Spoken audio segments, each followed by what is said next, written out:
So Shane Kohler, he says, the masculine is overdeveloped in his ability to be independent. From a young age, he's been trained to see his needs for connection as weakness and desire for love as a liability. He's not fulfilled in his isolation, but he's comfortable, quote unquote, comfortably numb sometimes, I would say. Oh, I can remain in it indefinitely.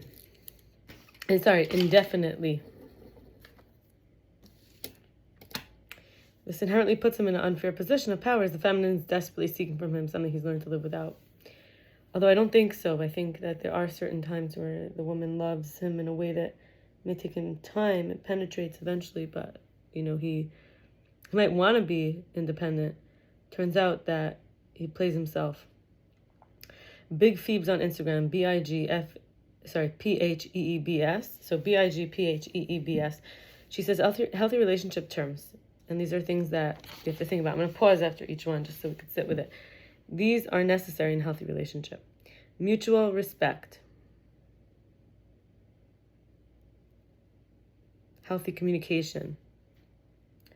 Emotional safety. Accountability. Trust. Interdependence. Quality time. Conflict resolution. Shared values. Gratitude. Forgiveness. Consistency. Patience. Honesty.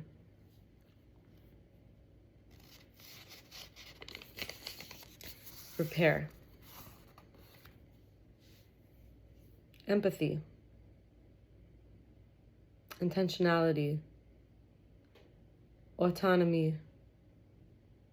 Admiration. I'm going to share from Lorin Krenn. He says, to return to safety in your body once more, make it a place where you can be at home and rest. That is healing the father wound in real time. He also says to open your heart, you have to express your love fully without needing permission and receive love from all sources. Receiving love from all sources, that's to heal the mother wound. So the father wound is to return to safety in your body once more, making it a place where you can feel at home and rest. Really be at home. And the mother wound is to open your heart and express your love fully without needing permission and receive love fully from all sources. I'm going to share now from, one more thing from Lorin Krenn is what makes the wound so challenging is that it sabotages the very thing you desire most. The person who wants love deeply is the one who pushes it away. The person who wants to feel safe is the one who creates chaos to confirm it never lasts. The wound will protect itself. That's why it's so important that we heal our wounds before and during relationship. There's an account called Couple Glow Tips. So it says, speaking from a person's perspective in a relationship, I notice effort. Always. Text when you say you will. Remember my favorite things. Ask about my day. Check in unexpectedly. Remember details about me. It's the small things that remind me I'm loved. And also from Couple Glow Tips, if you hurt me, don't defend. Don't justify.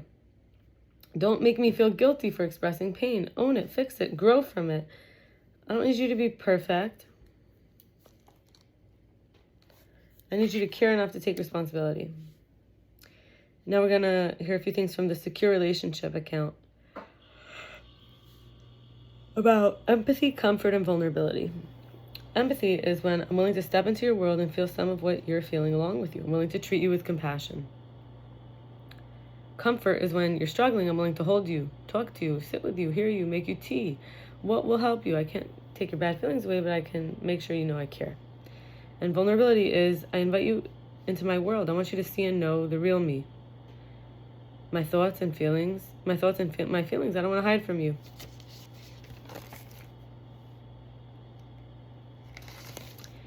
In Janyne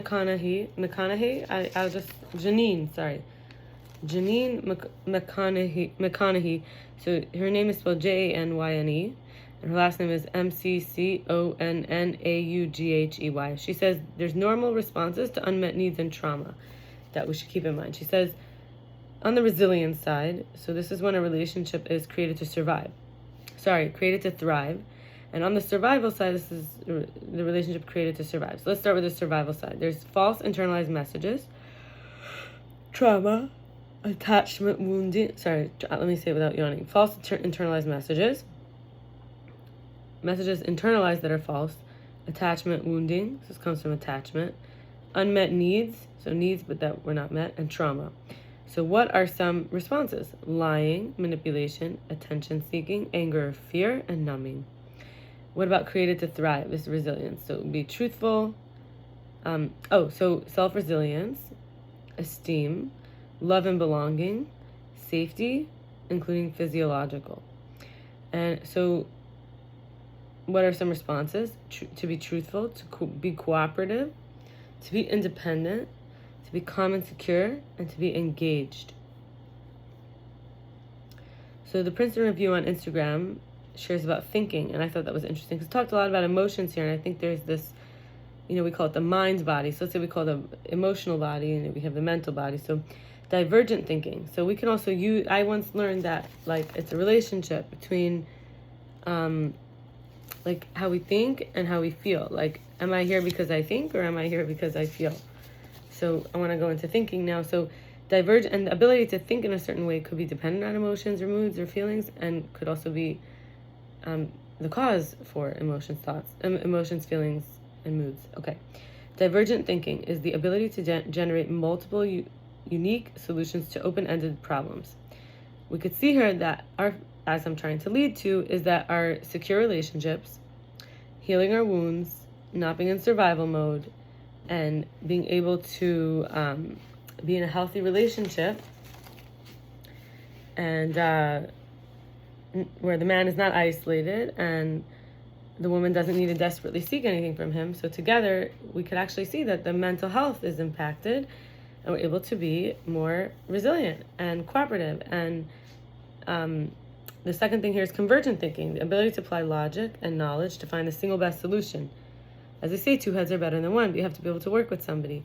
I met somebody yesterday who said he never had to work with anyone. He always got away with everything, and on the team, he didn't have to do anything. Lateral thinking, solving problems through an indirect, nonlinear approach.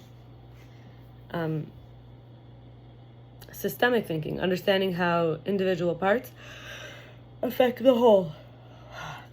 Associative thinking, connecting ideas in unexpected ways.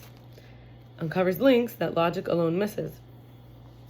Critical thinking, evaluating an issue an issue objectively to make a clear judgment. Analogical thinking, using a solution from one field to solve a problem in another.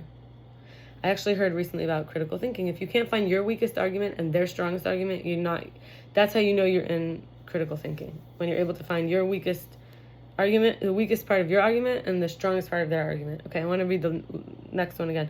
Analogical thinking uses using a solution from one field to solve a problem in another. Abductive thinking is forming a likely theory based on limited or messy information. First principles thinking, breaking a pattern down to its most basic foundational truths. Second order thinking, considering the last two. Abductive thinking is forming a likely theory based on limited or messy information. I wonder where that word abductive comes from. Alexa, where does abductive comes from? Here's what I found on Abductive Reasoning's Wikipedia page. The idea that the simplest, most easily verifiable solution should be preferred over its more complicated counterparts is a very old one. To this point, George Kohler, in his treatise on problem solving, makes reference to the following Latin truism, simplex sigillum veri. So, basically, it sounds like I don't know if you could hear Alexa, so the most likely,